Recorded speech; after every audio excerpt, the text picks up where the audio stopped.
सबको जय मसीह की। प्रभु ने मौका दिया है आप लोग के बीच में इस प्रकार उपवास प्रार्थना के। जब से बात चल रही थी उपवास प्रार्थना रखेंगे, तो मेरा भी प्रभु से प्रार्थना चल रहा था, प्रभु कुछ भोजन ऐसा दो कि लोगों के जीवन में क्या हो, जागृति हो, छुटकारा हो। जरूरत है आत्मिक। देखिए, उपवास रख के बैठने का फायदा क्या है? उपवास बहुत लोग दूसरों के लिए रखते हैं, लेकिन हमारे अपने लिए भी हमें जरूरत है।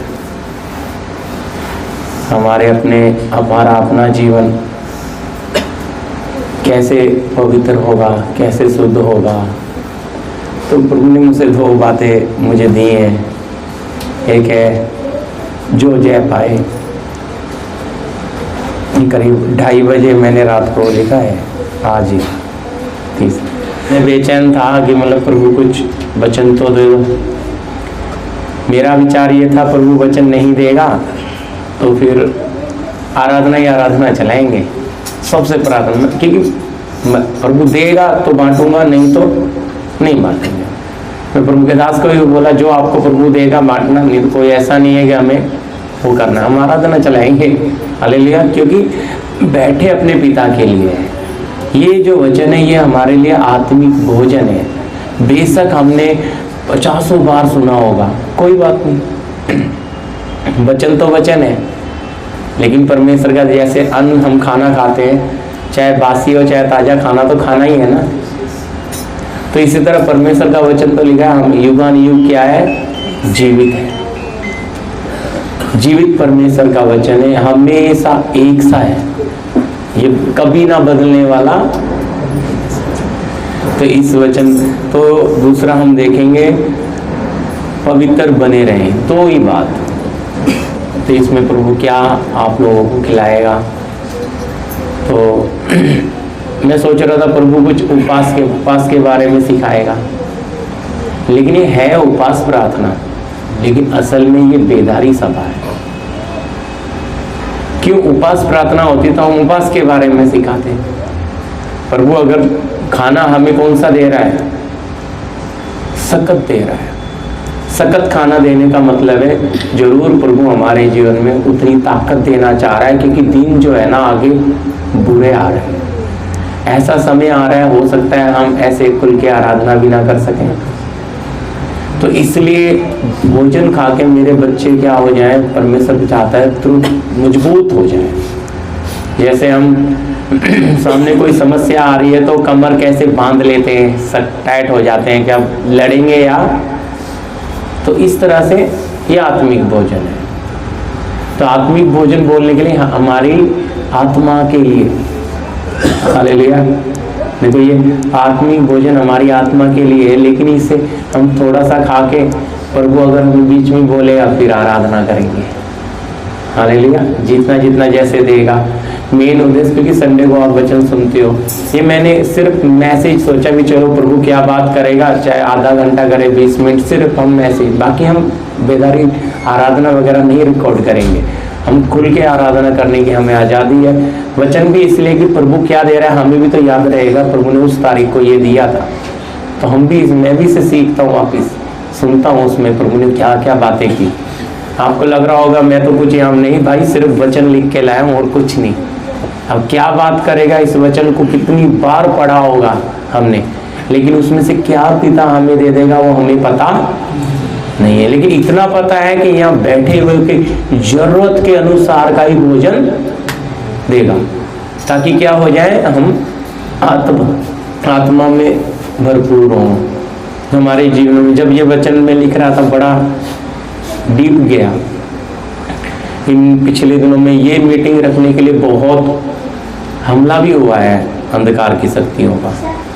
मैंने वो हमले पहली बार इतनी करीब से पिता ने मुझे महसूस होने का मौका दिया, शक्तियों का बहुत भयंकर हमले।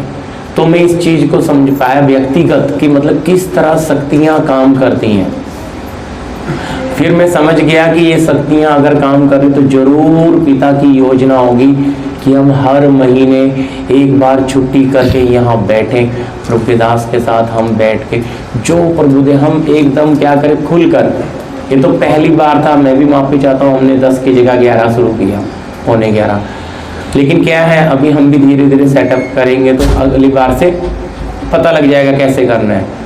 लेकिन ये मीटिंग आप लोग के लिए, आप बिल्कुल भी क्या, अभी तो कुछ लोग नहीं आए क्योंकि बोले रक्षाबंधन है, लेकिन छुट्टी नहीं दी क्योंकि गोराई के 10-12 लोग आते, लेकिन वो बोल रहे हैं आज काम ज़्यादा है, डबल बुला रखा है, वो भी बेचारे नहीं आए। कोई बात नहीं, लेकिन मैंने बोला भाई आपकी मर्जी, काम जरूरी है तो आप जा सकते हो, लेकिन प्रार्थना भी है। मेरा फर्ज है सिर्फ बोलना, यहाँ सबको बोला, किसी पे जोर नहीं लगाया कि आपने आना है, फर्ज है बताना, क्योंकि ये प्रार्थना जो है ये वास्तव में आपको जवाब देगी। मैं ऐसा बैठे बैठे आराधना में, प्रभु का दास आराधना चलाता, मैं उस उपस्थिति को देख रहा था कि मतलब वचन के बाद प्रभु जो एकदम लोगों में और आग उतारने वाला है। तो प्रभु आप कहने का मतलब आत्मा, देखो हम शरीर के लिए खाना खाते हैं तो हमारा शरीर बताता है आह अच्छा है, ऐसी आत्मा में बेशक हम यहाँ शरीर में, अब देखो हम उपवास के साथ बैठे, हमें जल्दी नींद नहीं आएगी, हमें जल्दी सुस्ती नहीं आएगी उपवास के साथ बैठने, और ताकत अच्छी तरह समझना आत्मा की आएगी, क्योंकि खा पी के तो सब कर सकते हैं, अगर खाली पेट आप आराधना करेंगे तो कितना ताकत, वो तो ताकत स्वर्ग ही दे सकता है। हालेलुया। आप अपनी ताकत से तो, क्योंकि जब इंसान खाली पेट है तो वो क्या नहीं कर सकता है, ज़्यादा आराधना नहीं, लेकिन पवित्र आत्मा जब उसे शक्ति देगा तो हो सकता है वो घंटों घंटों चलता रहे। तो ये आत्मा की शक्ति हमें एक पाने का, उसे छूने का, उसकी उपस्थिति में बैठे हैं, जैसे पिता को चखने का एक सौभाग्य, उसके लिए बैठे। और ये हम प्रार्थना के साथ, मैं समझता हूँ, विश्वास करता हूँ आप लोग आए होंगे कि जरूर प्रभु हमारे जीवन में कुछ काम करेगा। यहाँ इस प्रकार है, कुछ लोगों के जीवन में छुटकारे चाहिए, कुछ लोगों के जीवन में छुटकारे का काम चल रहा है, कुछ लोगों के जीवन में छुटकारे का कुछ काम हुआ ही नहीं। सब प्रकार के लोग हैं प्रभु के राज्य में। देखो प्रभु के बच्चे छोटे भी हैं, बड़े भी हैं, सब भेड़े हैं, है ना। इसी तरह हम भी आत्मा में क्या है, प्रभु की भेड़े हैं, प्रभु के लोग हैं। लेकिन अच्छी तरह समझना, प्रभु हमारी जरूरत का भोजन जब हमें देता है तो हम उसे खाकर क्या करें, बल पाए। तो उसके लिए आप निकाल लीजिए मेरे साथ पहले, जो जय पाए, तो हमें जय किसके पाना है। हालेलुया। जय प्रकाशित वाक्य 3 अध्याय का 5 वचन आप पढ़ दीजिए। जी पढ़िए। जी। जो जय पाए उसे इसी प्रकार श्वेत वस्त्र पहनाया जाएगा, और मैं उसका नाम जीवन की पुस्तक में से किसी रीति से न काटूंगा, पर उसका नाम अपने पिता और उसके स्वर्गदूतों के सामने मांग लूंगा। जी प्रार्थना करते हैं। धन्यवाद स्वर्गीय पिता, परम प्रधान प्रभु यीशु मसीह, आपके इस दिए हुए वचन के लिए प्रभु जी, आपकी भेड़ों के लिए, आपके लोगों के लिए, भाई बहनों के लिए करें आपकी इस जीवन की रोटी से प्रार्थना यीशु मसीह के नाम से, आमीन। जी जी। यहाँ लिखा है जो जय पाए, शब्द क्या है, सदीस की कलीसिया को एक संदेश दे रहा है। लिखा है जो जय पाए इसी प्रकार श्वेत वस्त्र पहनाए जाएंगे। क्या पहनाए जाएंगे, श्वेत यानी कि वाइट कपड़ा जो है, देखो ये इसका 4 भी पढ़ दीजिए। पर हाँ, सरदीस में तेरे यहाँ कुछ ऐसे लोग हैं जिन्होंने अपने अपने वस्त्र अशुद्ध नहीं किए, वे श्वेत वस्त्र पहने हुए मेरे साथ घूमेंगे, क्योंकि वे इस योग्य है। हालेलुया। इस कलीसिया में कुछ ऐसे थे जिन्होंने अपने वस्त्र को अशुद्ध, सफेद वस्त्र, यहाँ पे टीपीएम वाले पूरा सफेद पहनते हैं, अच्छी तरह समझना, लेकिन अच्छी तरह समझना, कपड़े के अंदर पवित्रता ही नहीं। यहाँ आत्मा में उस बात को समझिए, सफेद जो वस्त्र है ये पवित्रता ही को बता रहा है, लेकिन असल में अंदर का जो आत्मिक समझ आपकी खुली है या आत्मा में उस बात को समझना है तो अंदर चाहिए पूरा वाइट। बाहर से वाइट पहन के अंदर आप काला रख सकते हो, ऊपर से सफेद कपड़ा पहनकर आप अंदर, तो परमेश्वर का नजरिया कैसा है? वचन कहता है परमेश्वर का देखना मनुष्य का देखना सा नहीं है। मनुष्य कैसा देखता है? बाहर का, लेकिन परमेश्वर की दृष्टि मन पर लगी रहती है। तो इसका मतलब यहाँ जो बोल रहा है, कहता है पर सदीस में तेरे यहाँ कुछ ऐसे लोग हैं जिन्होंने अपने अपने वस्त्र अशुद्ध नहीं किए।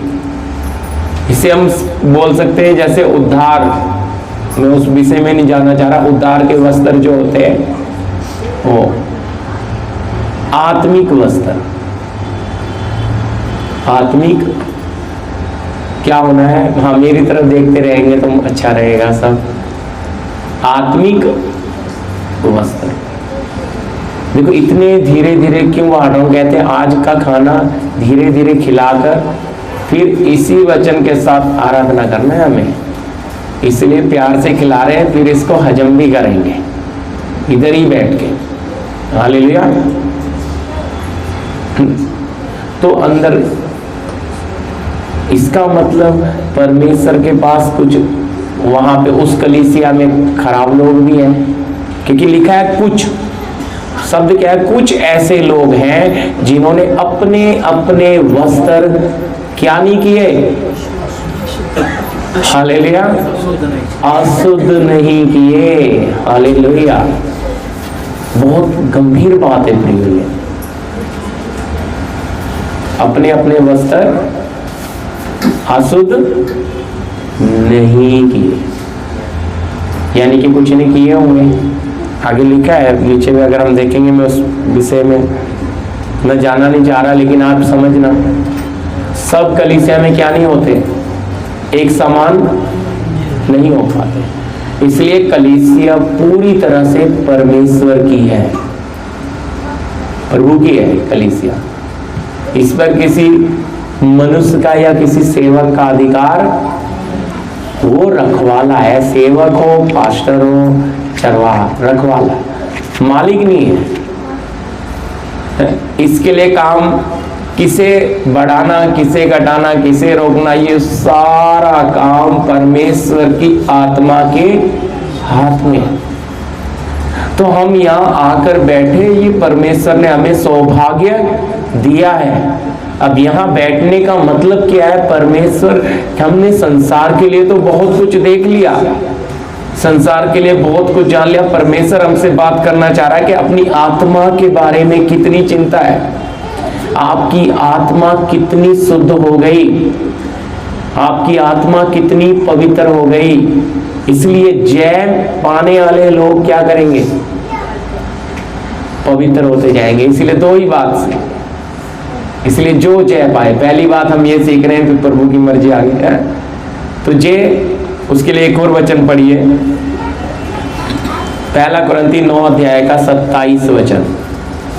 यहाँ पौलुस प्रभु का दास आत्मा में इस बात को और गहराई से थोड़ा सा उस बात को हम मनन करेंगे। आप सोचेंगे वचन नहीं समझ आ रहा है तो आप सवाल करना जी।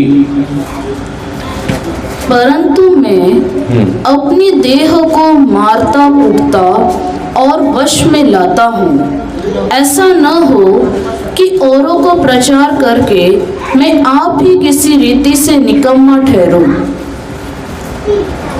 हालेलुया। क्या बोल रहे हैं यहाँ पे प्रभु का दास पौलुस?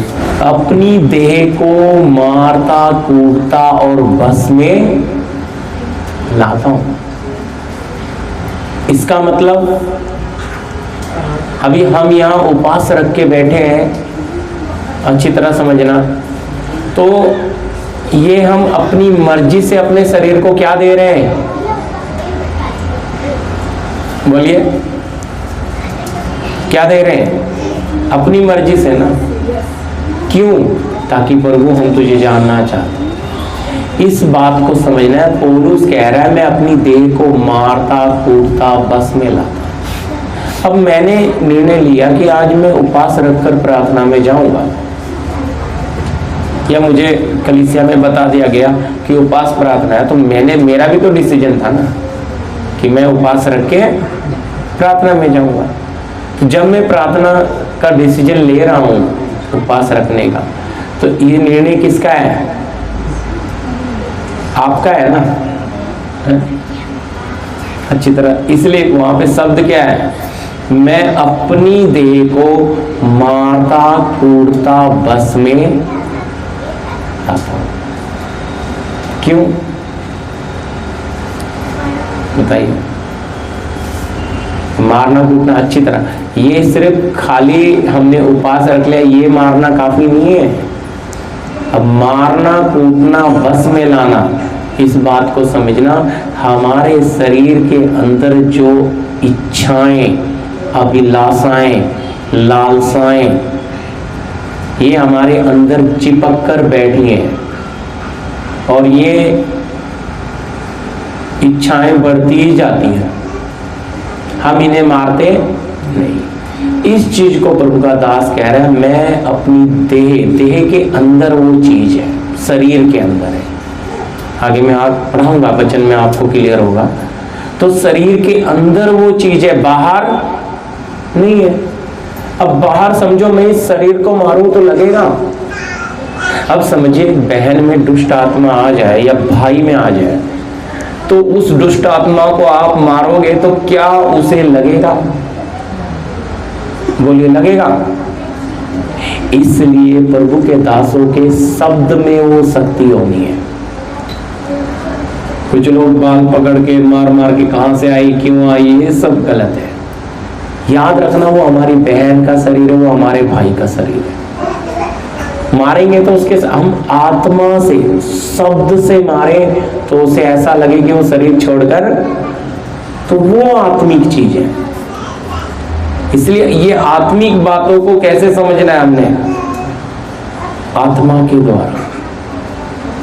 यहां आती है बात, पौलुस उस बात को कह रहा है, मैं अपनी देह को मारता कूटता बस में लाता हूं। बस में लाने का मतलब जैसे हम घोड़े को लगाम लगा लेते हैं, तो ऐसे ही हमें भी अपने शरीर को इस लगाम की जरूरत है, जिसे बोलते हैं हम डिसिप्लिन, कानून, एक अनुशासन। उसके दायरे के अंदर मैं चलूंगा या चलूंगी।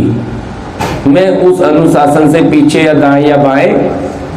तो जब आप अपने जीवन में अनुशासन लाते, क्योंकि मन मर्जी शरीर मांगता है, ध्यान से सुनिएगा, शरीर मन मर्जी का मालिक बनना चाहता है और हमें मन मर्जी में लेकर चलना चाहता है। आत्मा हमें चाहती है परमेश्वर की, अपने बनाने वाले की मर्जी में चले, लेकिन शरीर इसकी मनसा अलग है। आत्मा की मनसा अलग है, शरीर की मनसा अलग है। तो जब ये हमारे अंदर दोनों तरफ अंदर ही अंदर चलता है, तो इस बात को, ये अंदर वाली लड़ाई को, अब ये लड़ाई आती है तो क्या समस्या आती है इसमें? यह जानकर कि तुम्हारे विश्वास के परखे जाने से धीरज उत्पन्न होता है जी, पर धीरज को अपना पूरा काम करने दो कि तुम पूरे और सिद्ध हो जाओ और तुम में किसी बात की घटी न रहे। जी, क्या लिखा है? यह जानकर कि तुम्हारे विश्वास के क्या हो रहा है?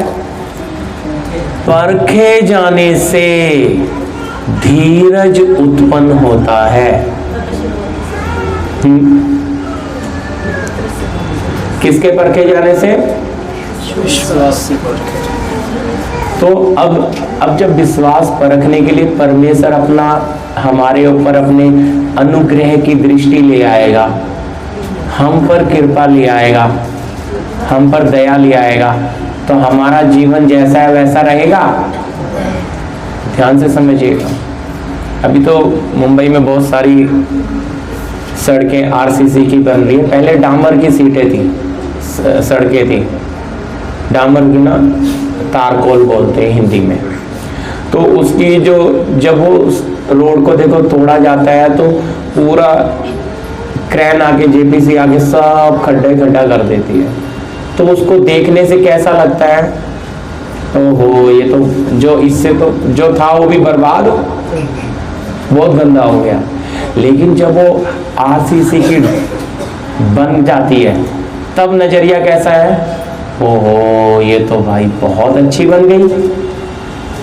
इसी प्रकार परमेश्वर का काम हमारे जीवन में जब शुरू होता है तो हमें वो टूटे तो होते हैं, हमें नया बनाने के लिए क्या करता है? रिपेयर नहीं कर रहा है। अब हाँ, इसलिए लिखा है जीवित परमेश्वर के हाथ में पड़ना भयंकर बात है। भयंकर का मतलब दया करेगा नहीं, बनाकर छोड़ेगा।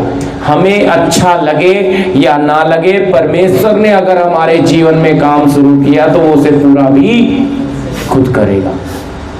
तो इसलिए यहाँ पे लिखा है विश्वास के परखे जाने से। अब जब प्रभु काम करता है तो ये देखता है क्या मेरी बेटी और मेरा बेटा मुझ पे विश्वास रखता है।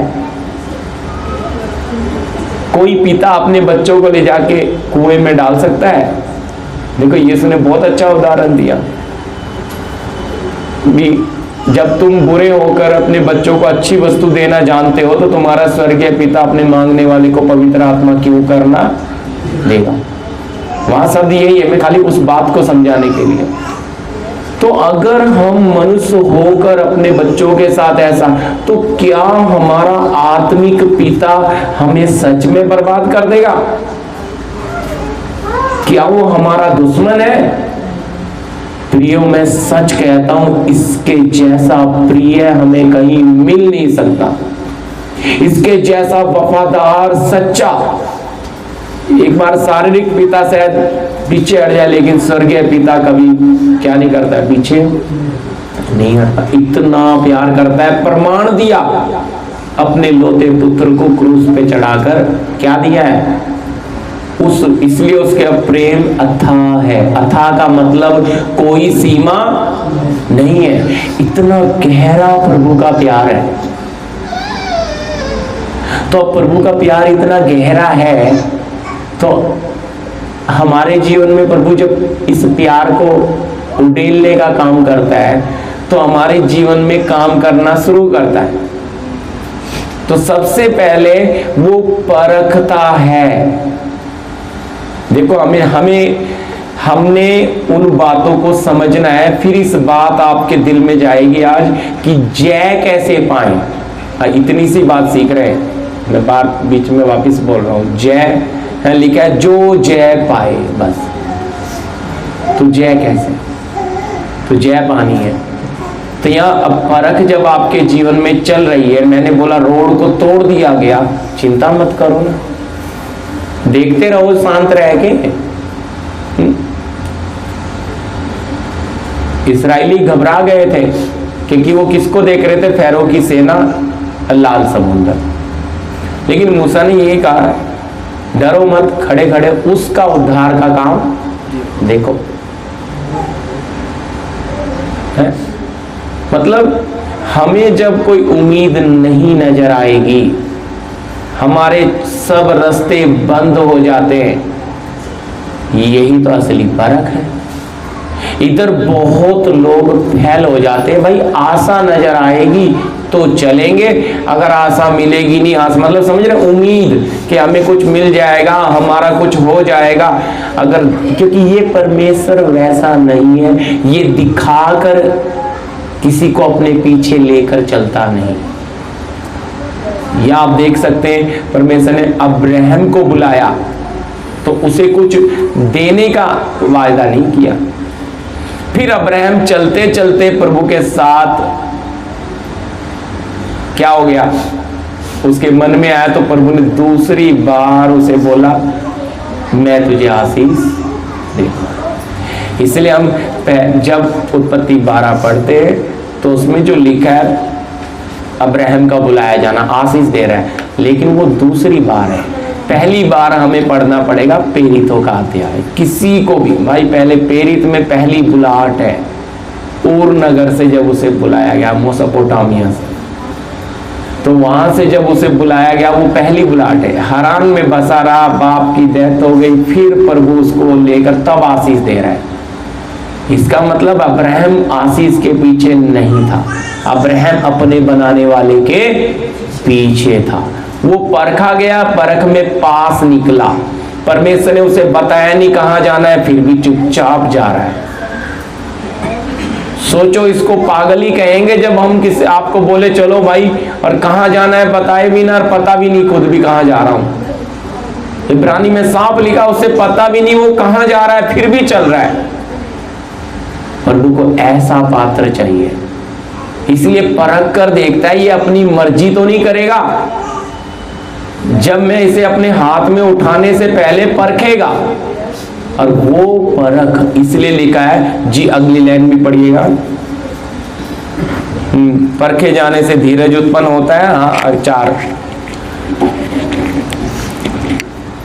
पर धीरज को अपना पूरा काम करने दो। क्या है? धीरज को अपना पूरा काम करने दो, कि तुम पूरे और सिद्ध हो जाओ, तुम पूरे और सिद्ध हो जाओ, और तुम में किसी बात की घटी न रहे। हालेलुया। कैसे होना जी? पूरे और सिद्ध हो जाओ, तुम में किसी भी बात की क्या ना रहे, घटी। अब इसका मतलब परखे बगैर परमेश्वर आपको मुझे आगे लेकर जाएगा नहीं। ये व्यक्ति, भाई सुरेश को मैं अपने हाथ में ले रहा हूं तो सुरेश चलने के योग्य है? ये टिकेगा कि नहीं टिकेगा? तो परमेश्वर है। जब हम मनुष्य होकर कोई चीज लेते हैं तो कपड़ा भी लेते हैं तो चेक करते हैं ये टिकेगा कि, सच है। सब्जी लेने जाते हैं, देखते हैं खराब तो नहीं है, कांदा उसके पीछे का वो दबा के देखते हैं अंदर से गला तो नहीं है। बटाटा भी छांट के रेडी से उठाते हैं कि नहीं, बोलिए? जब लेते हैं हर चीज छांटते हैं, क्यों? तो परमेश्वर भी तो अगर आपको हाथ में लेने से पहले क्या करेगा? अच्छे से देखेगा। हम मनुष्य जब अच्छे से चेक करते तो वो क्यों नहीं अपने राज्य के लिए? तो इसलिए चुनने का काम इसलिए लिखा है। किसी ने कौन चुन रहा है? बुलाए हुए तो बहुत है, लेकिन चुने कौन? चुनने का काम परमेश्वर। उसे पता है कौन चुना हुआ है, वो अपने आप ही आगे आए, उसका जीवन बता देगा ये चुना हुआ है। हालेलुया। इसलिए परमेश्वर चुने जो है लोग हैं उनकी अच्छे से रगड़ाई करता है, उन पर कोई दया नहीं करता। क्यों? क्योंकि उन्हें मनुष्य स्वभाव से निकाल कर लाना है, उन्हें जयवंत जीवन में लेकर आना है, उन्हें सारी बातों के ऊपर जय पाना है।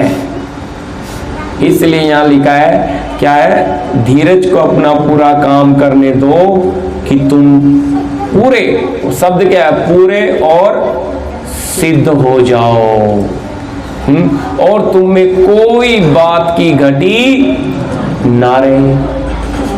इसका मतलब परमेश्वर की आत्मा ने हमारे जीवन में जो काम शुरू किया है, आत्मिक तौर पे परमेश्वर जब हमें नाना प्रकार की हालातों में रख देता है, चुपचाप देखता है, निर्णय आपका बताएगा आपका मन कैसा है।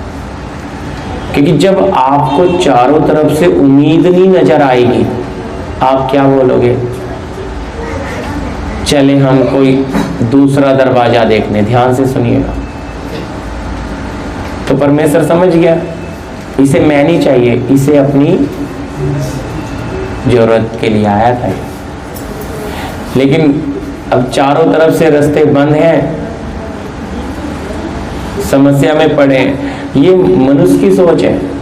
ध्यान से सुनिए, मनुष्य सोचता है अगर मेरा छुटकारा होगा तो मैं यहां आऊंगा, अगर मुझे नौकरी मिल जाएगी मैं वहां भी जाऊंगा, शादी हो जाएगी मैं वहां भी जाऊंगा, हर चीज मतलब अपनी इच्छाएं और लालसा रख कर आता है।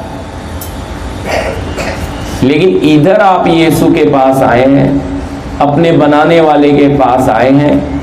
अरे इसका वचन साहब, जो जय पाए उसे मिलेंगे उद्धार या सफेद वस्त्र, पहनाए जाएंगे। तो जय पाने वाले कौन है?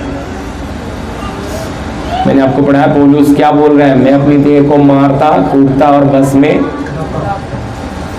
तो अगर देह को मारना कूटना बस में लाना है तो क्या चाहिए आपके पास? सबसे बड़ी बात है संयम या धीरज। यहाँ क्या लिखा है? धीरज को अपना पूरा काम है। हमारे अंदर ये बात हमारे दिल में लिखी होनी चाहिए। जब आप सोचिए आपका बनाने वाला आपके साथ है तो कौन आपको बर्बाद कर सकता है? कोई लूट कर भी ले गया, कोई बात नहीं पिता, तेरा धन्यवाद, तूने मुझे दिया था, वो लूट कर ले गया, प्रभु तू उसे आशीष। हम ऐसा बोल सकते हैं, पर हम इसके अलग भी बोल सकते हैं, जिसे कुड़कुड़ाना बोलते हैं। प्रभु तूने क्यों नहीं बचाया, प्रभु तूने क्यों नहीं संभाला, प्रभु नहीं। अगर मैं कुड़कुड़ाता हूं तो मैंने अपने परमेश्वर को जाना। पर अगर मैं कहता हूं प्रभु तेरा धन्यवाद, ऐसा बोलने से आपके विरोधी शैतान के ऊपर आग गिरती है। वो कहता है मैंने तो बड़ी मुश्किल से इनका नुकसान कराया, मैंने तो बड़ी मुश्किल से इनके ऊपर हमला कराए, मैंने बड़ी प्रोग्राम बनाकर इनके ऊपर ये विपत्ति लाया और ये इनके ऊपर कुछ असर ही नहीं हुआ। समझ आ रहा ना जय कैसे मिल रही? आपने शैतान की युक्तियों को फैल किया, आपने शैतान की चालाकियों को फैल किया, और वो कैसे हुआ? वो हुआ आपके निर्णय से। पढ़िए प्रवचन गलती 5 का 16-17। मैं कहता हूँ कि आत्मा के अनुसार चलो तो तुम शरीर की लालसा किसी रीति से पूरी न करोगे। जी। क्योंकि शरीर आत्मा के विरोध में और आत्मा शरीर के विरोध में लालसा करता है, और ये एक दूसरे के विरोधी है, इसीलिए कि जो तुम करना चाहते हो वह न करने पाओ। हालेलुया। क्या लिखा है जी?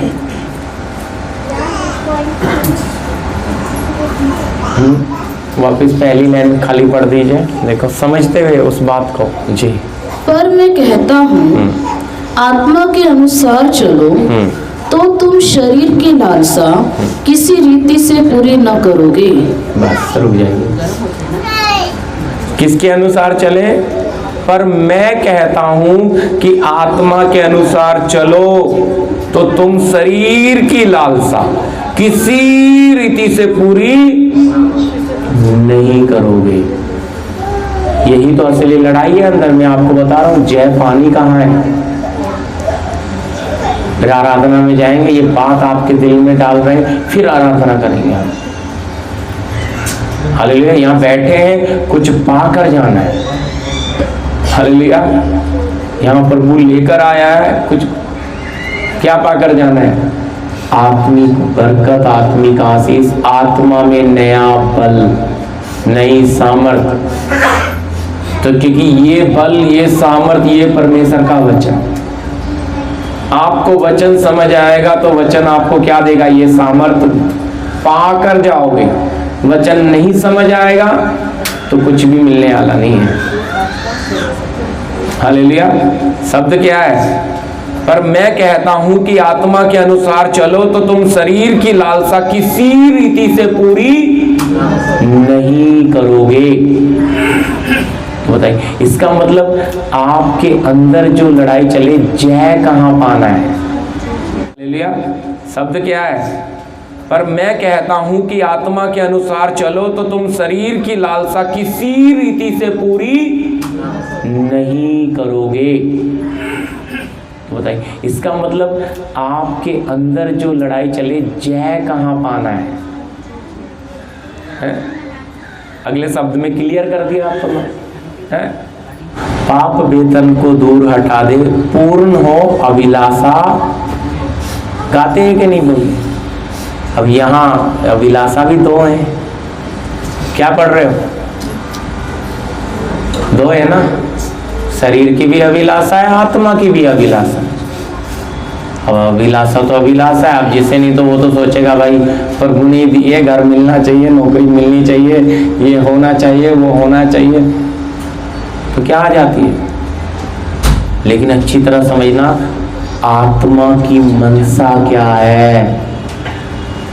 मालूम है, आत्मा तड़पता है आपके लिए, आत्मा व्याकुल होता है। आत्मा चाहता, आत्मा कब आनंदित होता है? जब आपका निर्णय, आपकी अभिलाषा स्वर्ग की ओर होती है। आत्मा कब दुखी होता है, शोकित होता है? जब आप शरीर की लालसाओं में पड़ जाते हो। तो आत्मा हर्षित, खुश नहीं होता है, क्योंकि वो बोलता है बेटी मेरी, बेटा मेरा, वचन मेरा सुन रहा है, लेकिन क्या कर रहा है? ताकत सारी संसार की लालसा खींच के ले जा रही है, आत्मा में सूखता जा रहा है। तो जब आत्मा में आप सूखते हैं तो पवित्र आत्मा भी क्या होता है? शोकित है जी। इसलिए लिखा है परमेश्वर की आत्मा को शोकित।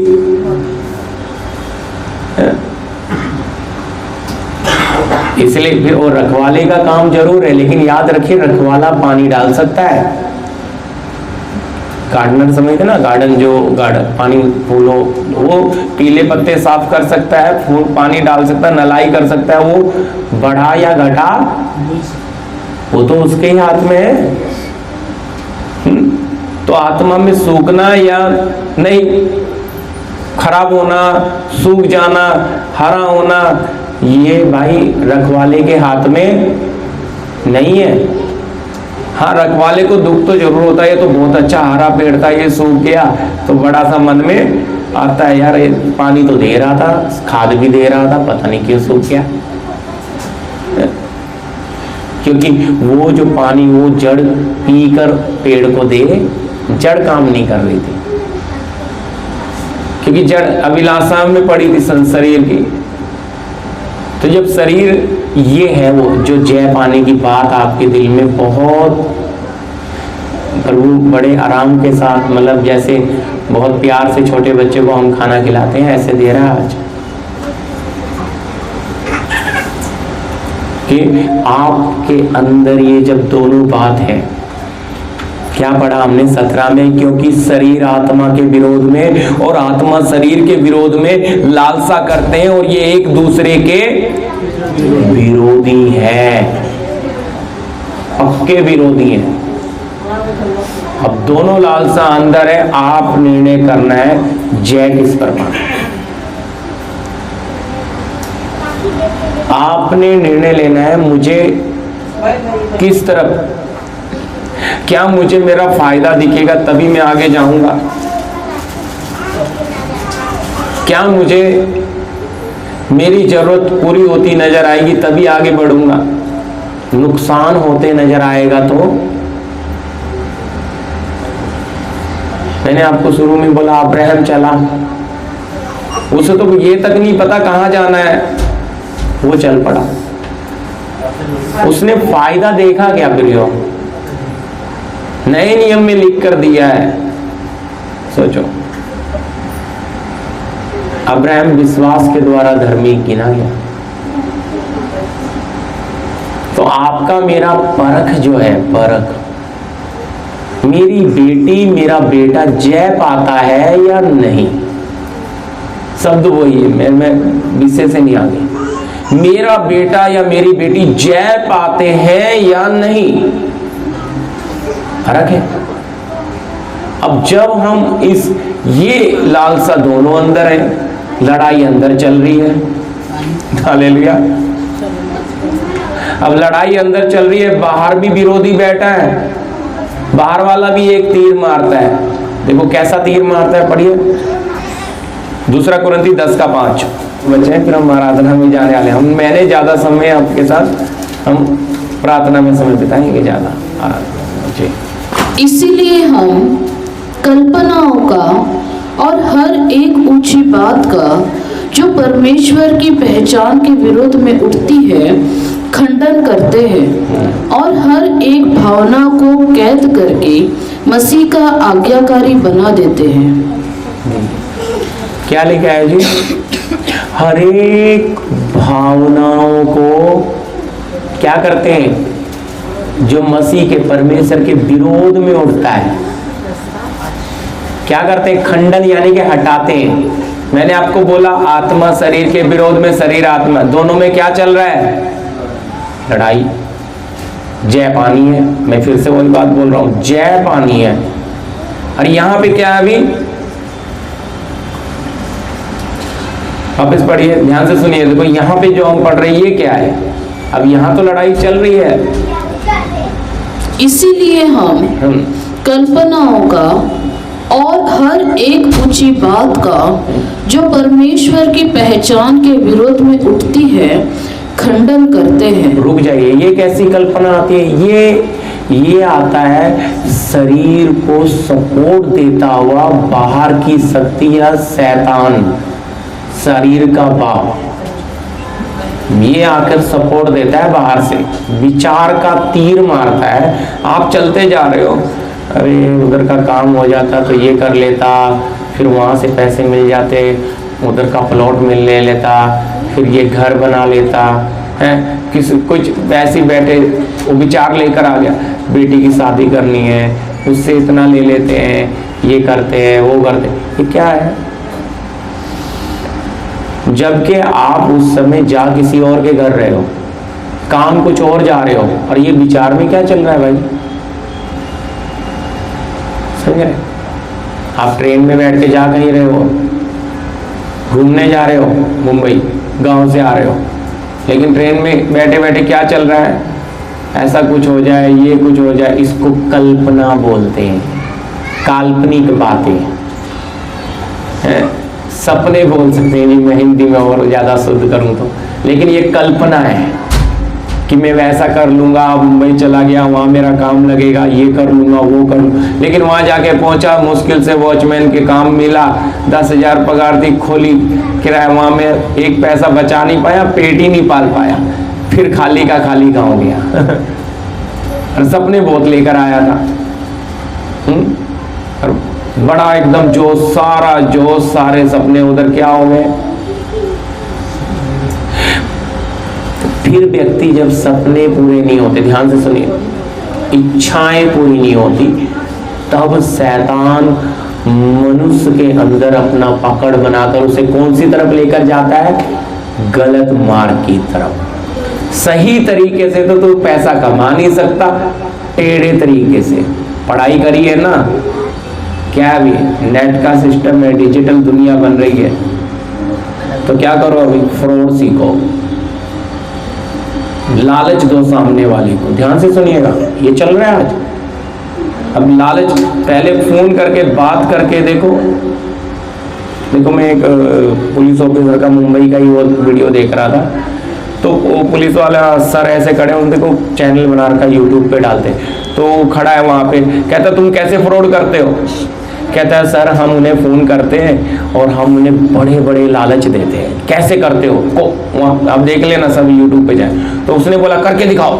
मैं मतलब ऐसे आ गया था यूट्यूब पे, मैंने वीडियो देखा, तो तो उसने बिल्कुल कॉपी करके दिखाया, और उस समय में वो चीज देख रहा था कि किस तरह से शैतान, पढ़े लिखे लड़के थे वो सारे, टीम बनी हुई है, मतलब तुम्हारा ऐसा हो जाएगा, तुम्हें इतना मिलेगा, तुम्हें उतना मिलेगा, और कितने लाखों का, करोड़ों का फ्रॉड। क्योंकि मेहनत से क्या नहीं हो सकता है, मेहनत के द्वारा तो भाई छोटा घर ही बना सकते हैं जी। अगर बंगलों का सपना देखकर बहुत कुछ बैठ गया है, फिर तो तुम्हें गलत रास्ते पे जाना। तो ये सब क्या है? कल्पना, ये काल्पनिक चीजें इंसान को।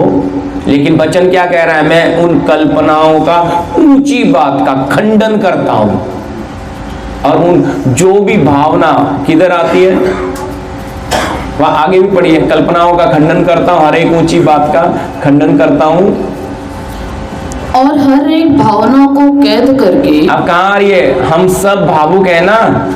अभी ट्रेन में आपको छोटा सा बच्चा दिख जाए तो आप, तुम्हें देख के हंस रहा है तो तुम हंसोगे कि नहीं? बोलो। किसी ने आपके ऊपर पानी या चाय गिरा दिया, गुस्सा करोगे कि नहीं? सच है, इसलिए हम भावुक हैं, भावना। लेकिन यहाँ वचन क्या कह रहा है? हर एक भावना को कैद करके जी मसीह का आज्ञाकारी बना देते हैं। क्या करते हैं? यानी कि भावना तो आई है, ये परमेश्वर की ओर से, ध्यान से सुनना, ये शरीर की ओर से या ये आत्मा की ओर से। ये डिसीजन में फंसे रहते हैं, जय नहीं मिलती। आने दो, जो भी आ रहा आने दो।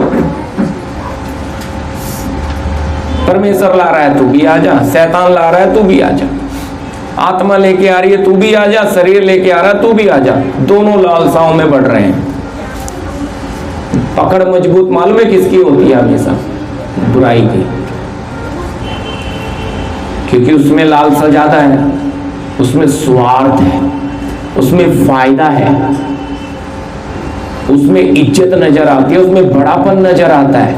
आत्मा तो इज्जत से भी दूर ले जा रही है, बड़ेपन से भी दूर ले जा रही है। इसलिए ये लड़ाई जब आपके और मेरे अंदर, हर एक के अंदर, आज भी बिल्कुल वैसे ही ताजी है ये लड़ाई। इसलिए लोग ना हक के लिए, प्रॉपर्टी के लिए मर मिटते हैं जी। क्या वो कभी एक पल के लिए सोचते लेकर जाएंगे कि यहीं रह जाएगा? है कोई ऐसा जो कुछ ले गया हो? फिर भी सगे खून के अंदर इतने झगड़े, ऐसे ऐसे क्राइम हो जाते हैं, माँ बाप को बच्चे हटा देते हैं, धोखे से सहन करा के बुद्ध आश्रम में छोड़ जाते हैं। क्यों? क्या हो गया? खून है, उन पर कोई दया नहीं। देखिए, एक समय है कि हम बुजुर्ग जो होते हैं, उम्र वाले, उनको सब आदर देते हैं। वचन में भी लिखा है परमेश्वर के, सफेद बाल वालों के सामने उठ खड़े होना, उन्हें आदर देना। लेकिन आज क्या हो रहा है? इंसानियत मतलब सच्चाई धीरे धीरे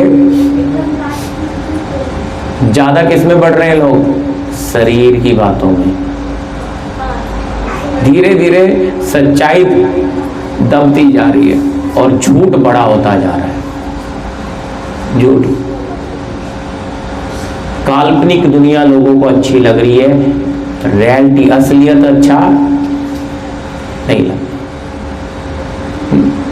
कपड़ा ऐसा पहन के जाना है हमें, जैसे क्या है, मैं ये नहीं कह रहा हूँ आपको कपड़े नहीं पहनना, कपड़े अच्छे पहनो, हम प्रभु के बच्चे हैं। लेकिन एक बात, हमें इतना महंगा, मतलब जो हमारी क्या हैसियत से भी बहुत ऊंचा है, लेकिन जब हम वापस अपने घर आ जाते हैं, क्या नहीं पता लगता सामने वाले को, असलियत नहीं दिखती। बनावटी चीज कितनी भी दिखा दो, उसका कलर थोड़े दिन में उतर।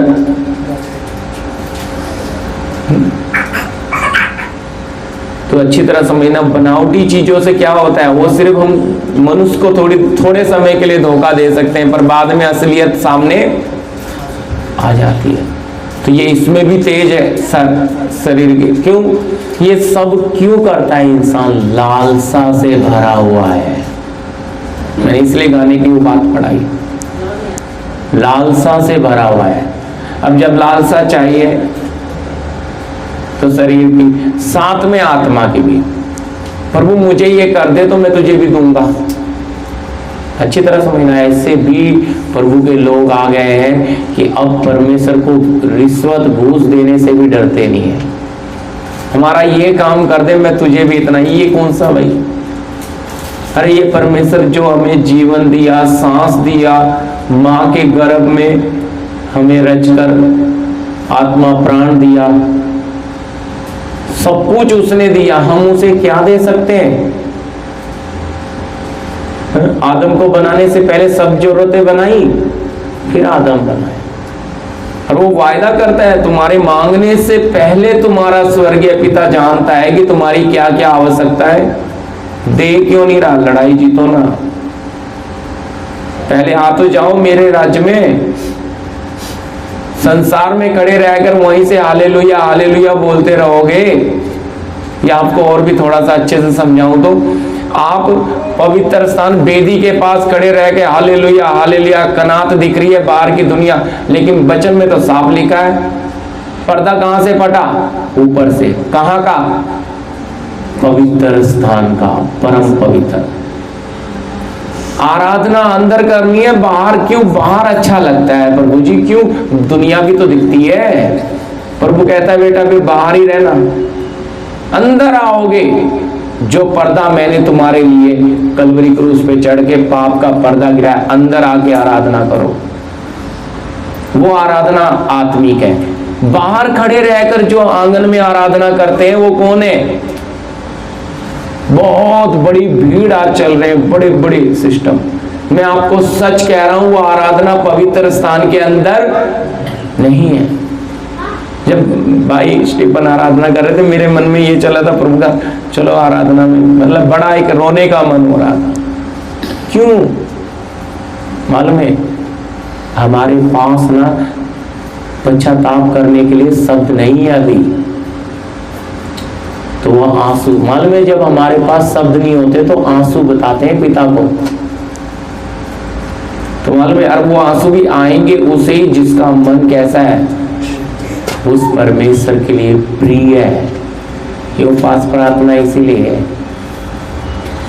हमें नहीं आते तो आपको प्रार्थना करना चाहिए, प्रभु मुझे वो गर्म आंसू दे। मैं कब तक यहाँ हूं? मेरी सांस कब तक चल रही है मुझे नहीं पता। वचन में लिखा मनुष्य से परे रहो, उसका मूल्य है ही क्या? सांस अगर निकल गई तो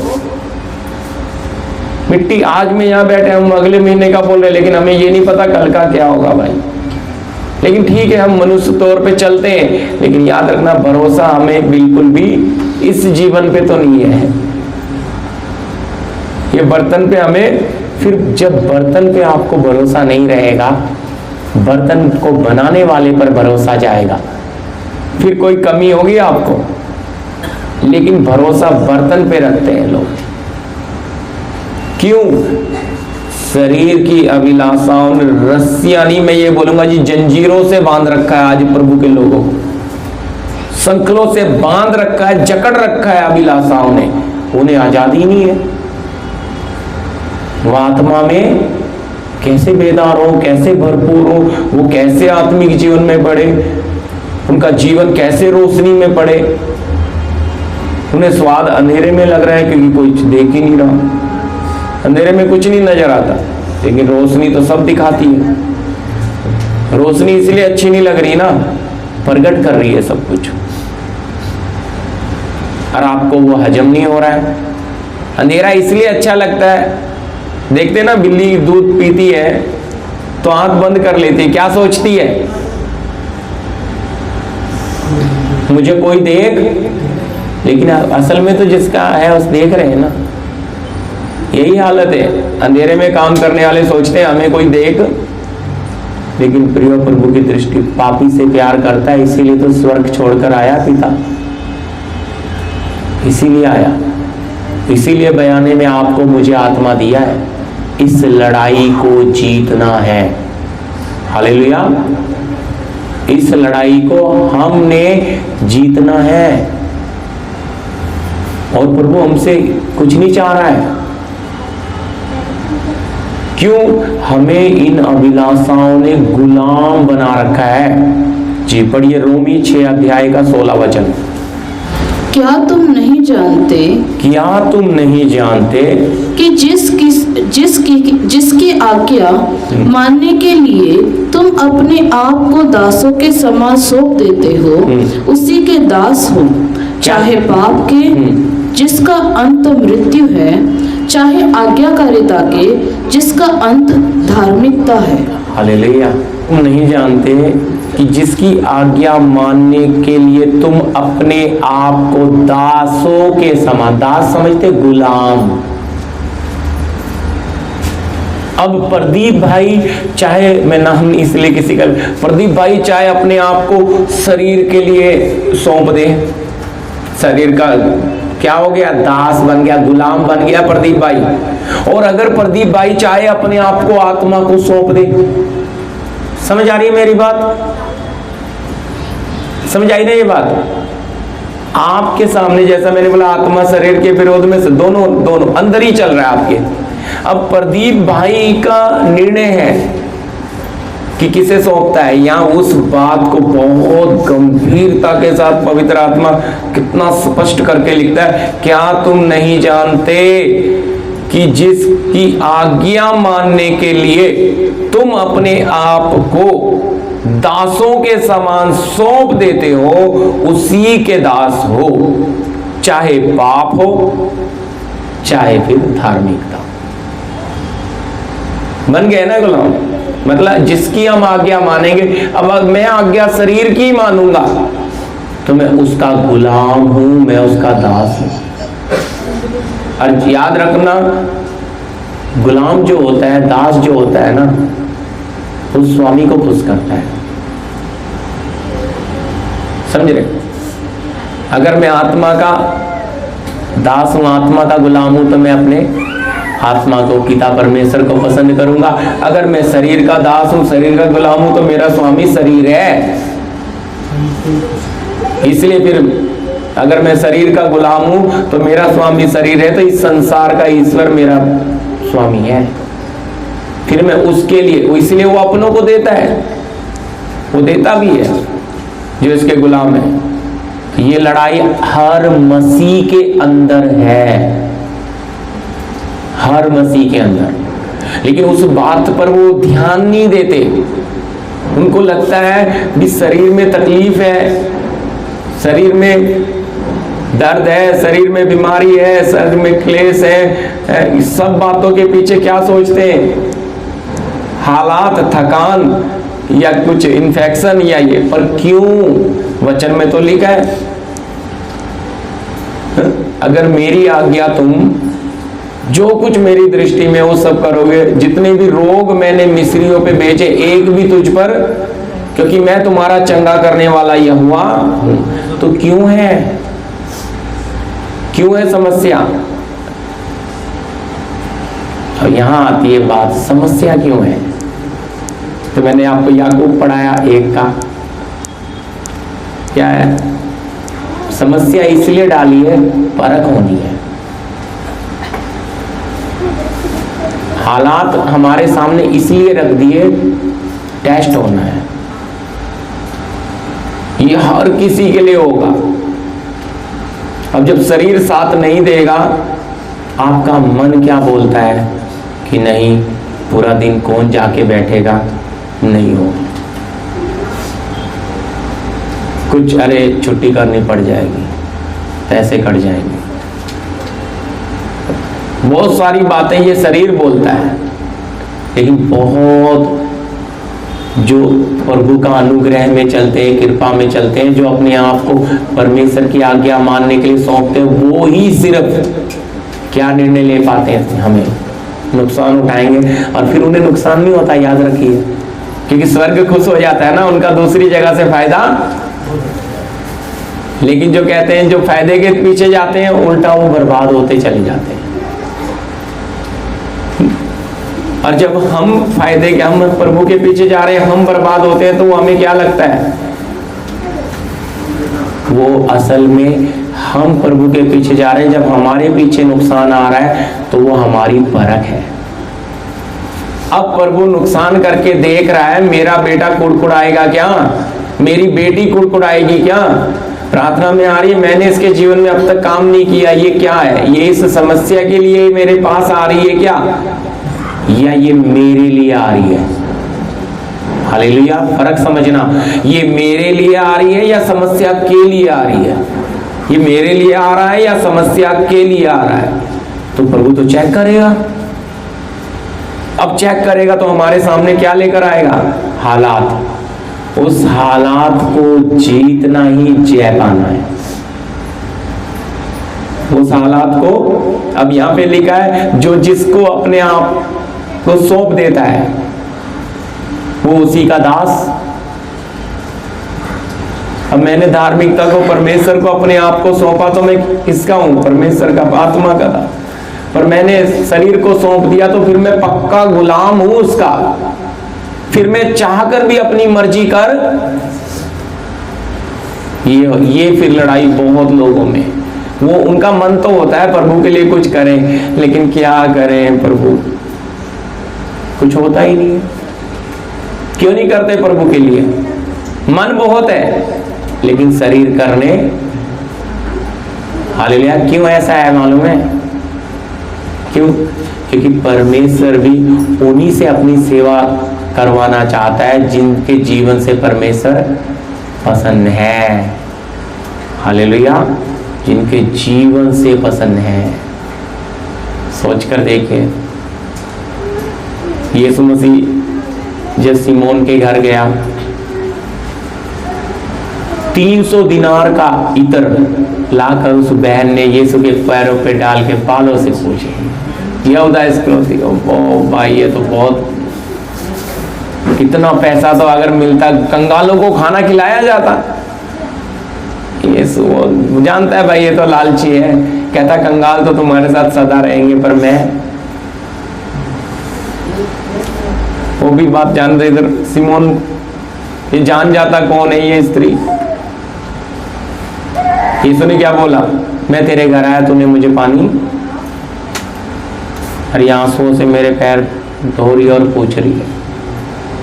फिर उसे कहता है, सिमोन मैं तुझे सच कहता हूँ, जिसका ज्यादा माफ किया जाता है वो ज्यादा प्यार, इसका मतलब जो ज्यादा पापी होता है वो उतना प्रभु को प्यार करता है। और जिसने जो, इसलिए जिसका ज्यादा माफ होता है वो ज्यादा प्यार, और जिसका कम होता है वो कम प्यार करता है। ये इसका मतलब जीवन जब तक आपका प्रभु के पास ग्रहण नहीं होगा तब तक आप प्रभु के लिए कुछ कर नहीं पाओगे। चाहोगे लेकिन कर नहीं पाओगे। हालेलुया, इच्छा रखोगे कि हम प्रभु के लिए कुछ कर दें, लेकिन प्रभु करने देगा। फिर इसमें क्या हो जाता है, मैं और एक बात, प्रभु बात कर रहे हैं तो बोलता हूँ, सुन रहे हैं। कुछ शारीरिक अगुए मिल जाते हैं, वो बराबर आपको शरीर में ही टोचन लगाते हैं। वो शरीर में टोचन लगा के सब, और वो बराबर अपना भी पेट, उनका पेट, वचन में लिखा उनका पेट ही ईश्वर है।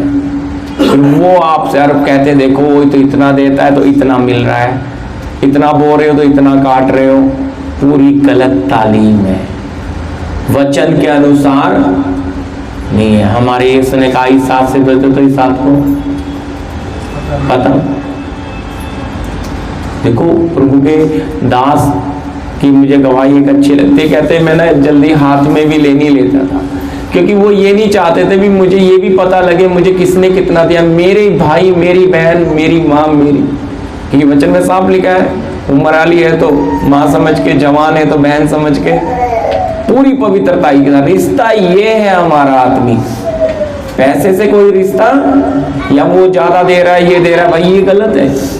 तो पर शारीरिक जो होते हैं वो पैसे वाले की तारीफ करते हैं और पैसे वाले को खड़ा करते हैं जो ज्यादा, ये तो बहुत करते नहीं। पर ये रास्ता ऐसा नहीं है प्रियो। आत्मा तो मन की मनसा देखता है कि इसके विचार कैसे। इसलिए फिर बुद्धि वाले क्या भी करते हैं, देखो किसी पे वजन ना बने, इतना इतना सब निकालो, जैसे कोई अभी देखते हो ये सिस्टम कहाँ से चल रहा है, अभी देखो वो गणपति का चंदा लेने घर घर आते हैं लोग, उदाहरण है। क्यों? अरे हम राजाओं के राजा की सेवा कर रहे हैं, हम क्यों इकट्ठा करें? स्वर्ग अपने आप बंदोबस्त।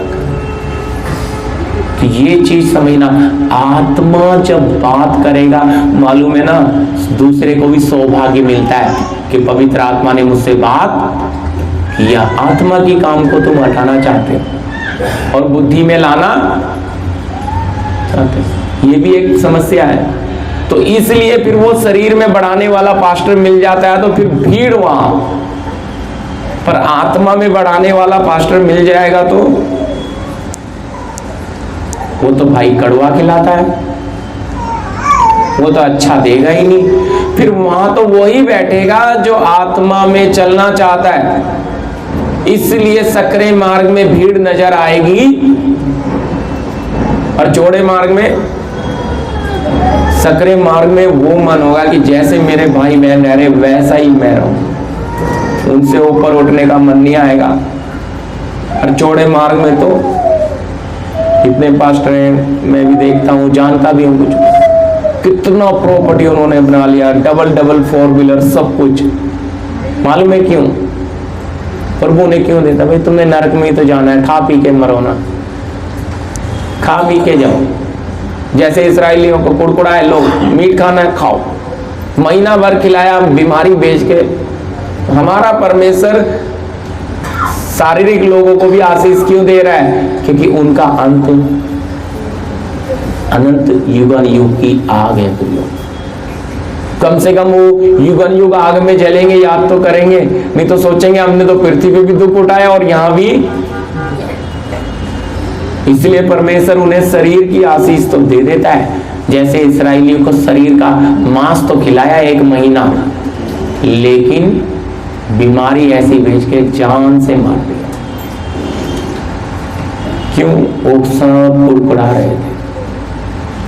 तो इस रास्ते में ये जो आपके अंदर की लड़ाई है, इसे आपने जीतना है। परिस्थिति हालात में ढलना है आपने। देखो जो नौटंकी करते हैं, अभी हमें बोलते पिक्चर बन गई है, वो ऐसा अभी की पिक्चर है तो मैंने बोलता, लेकिन पुरानी जो पिक्चरें हैं जो 25 साल 30 साल पुरानी है, उनमें फीलिंग है।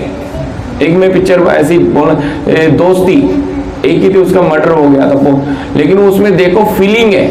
एक शायद अंधा या लंगड़ा ऐसा कुछ है, वो बहुत साल पहले।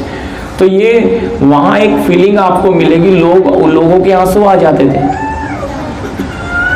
पिक्चर देखते देखते। हम ब्लैक एंड व्हाइट टीवी होता था, मैं 7-5-6 साल का था, तो मैं देखता था, रोते थे सब। वो फीलिंग, समझ रहे क्या है? भावना। इसको क्या बोलते हैं? एक्टिंग। सामने वाला नौटंकी कर रहा है, एक्टिंग कर रहा है, ये रो रहे हैं बेचारे बैठ के।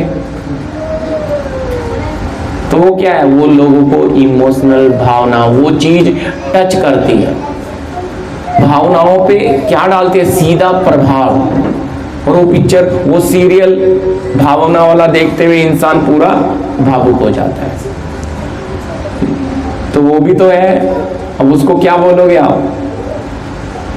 इसलिए प्रभु के लोग भावुक नहीं होने, हर एक भावनाओं को कैद करके, सही है या गलत है पहले परखो तो सही,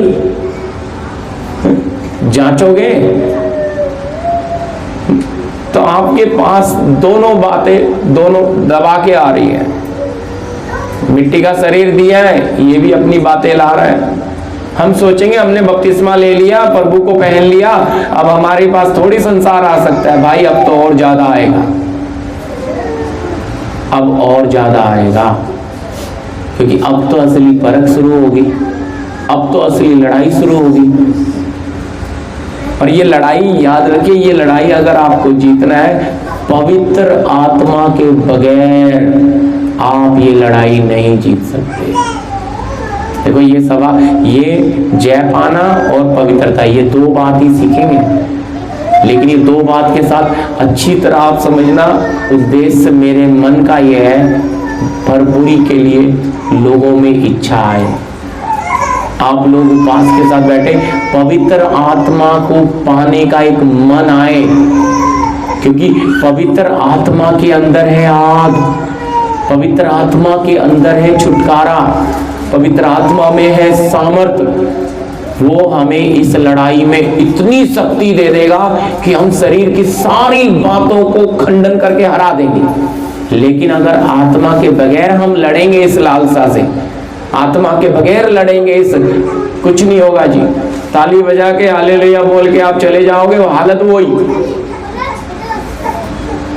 इसलिए बयाने में जो प्रभु ने हमें आपको आत्मा दिया है उसमें बढ़ना, इसको बोलते हैं आत्मिक ग्रोथ, आत्मा में बढ़ना, समझ खुलना कि हमें आत्मिक बातों के लिए पिता के साथ बैठ रहे हैं, हमने सर्वशक्तिमान को अपना जीवन क्यों दे रहे हैं, अपना समय क्यों दे रहे हैं, हम उसके पास क्यों आकर बैठ रहे हैं।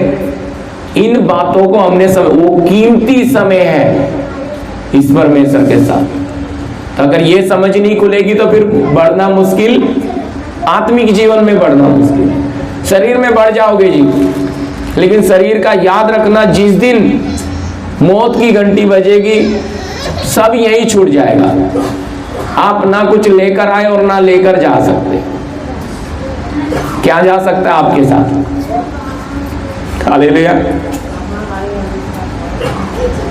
वचन नहीं बढ़ाना चाह रहा, क्योंकि वचन एक ही बात बचा है, जाएगी हमारे साथ। क्या इसलिए लिखा है परमेश्वर के वचन में कि तुम धर्म के काम, धार्मिक कामों के लिए क्या गए हो, सिरजे गए हो।